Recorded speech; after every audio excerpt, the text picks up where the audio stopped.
د قیامت تر راتلو نه مخکې به 13 داسې کسان پیدا کېږي چې دوی به غټ دروغجن وي، د نبوت دعوې به کوي، خلک به ګمراه کوي، دا به لویې فتنې وي، خلک به ارتداد طرف ته بوځي، خلک به مرتد کوي، د اسلام نه به اړي. دغه کسان به قیامت تر راتلو نه مخکې 13 دا به پوره کېږي.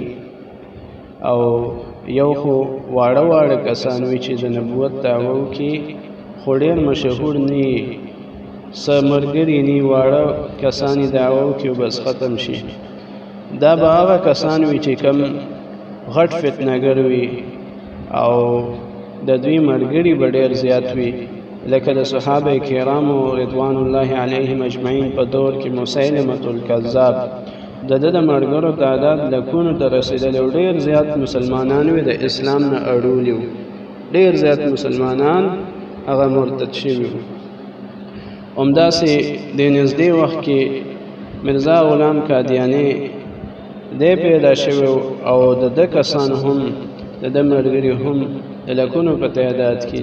نو داسې غټ غټ دروغجن دا به د قیامت تر راتلو نه مخکې 13 دا پوره کېږي. نبی کریم صلی الله علیه و آله وسلم مونږ ته 1400 کاله مخکې فرمایلی دي وانا خاتم النبیین لا نبی بعدی. نبی کریم صلی الله علیه و آله وسلم په صفا الفاظو کې فرمایلی دي انا خاتم النبیین، چې زه خاتم النبیین یم.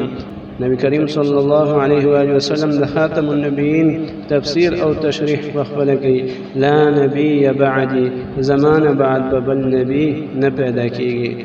نو نبی کریم صلی الله علیه و آله وسلم نه بعد تر قیامت پورې بل نوې نبی نه پیدا کیږي او نه بل انسان ته نبوت ملاویږي. ته نبوت سلسله دا تمام شوې ده، د نبوت دروازه دا بنده شوې ده.